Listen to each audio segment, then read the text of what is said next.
made some headlines in the offseason acquiring a lot of veteran presence, guys like Bartolo Colon, who I'm just excited to see in a Major League jersey, Dickey, Jaime Garcia, Brandon Phillips. What does this veteran presence do for this club? Well, I mean, it's certainly – these are established veterans. What we've seen come through here the last couple of years were a lot of quick fixes, just hold a spot type of guys. These guys are having a chance to make an impact. Obviously, I think they're going to miss Sean Rodriguez this year, the versatility he would have brought. They were fortunate to be able to get a Brandon Phillips to fill that spot at second base. At the same time, obviously, Brandon doesn't have that versatility that Rodriguez had within the rotation. You're going to see what the Braves hope is an immediate impact in terms of stabilizing the rotation.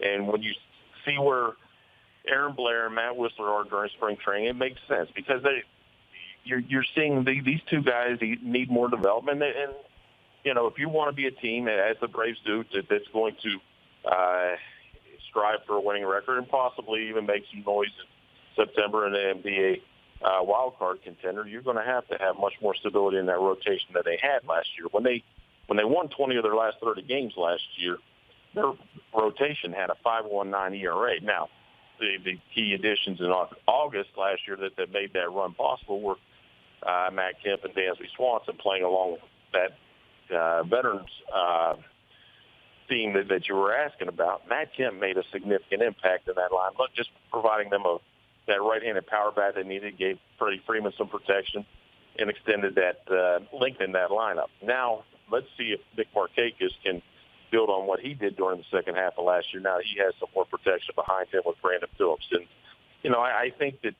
while this is a very interesting part of the rebuild because you bring in these veterans to stabilize the rotation this year, at the same time what you're going is sending Whistler and Blair back down to the minors to continue to develop. But as you look ahead, when those guys, if they show that they're ready at some point this year, Sean Newcomb, I think you have to be cognizant of the fact that to improve what you're going to have in future years, you've got to create a spot in that rotation for them. So these guys that are in the rotation are short-term fixes. We all know that.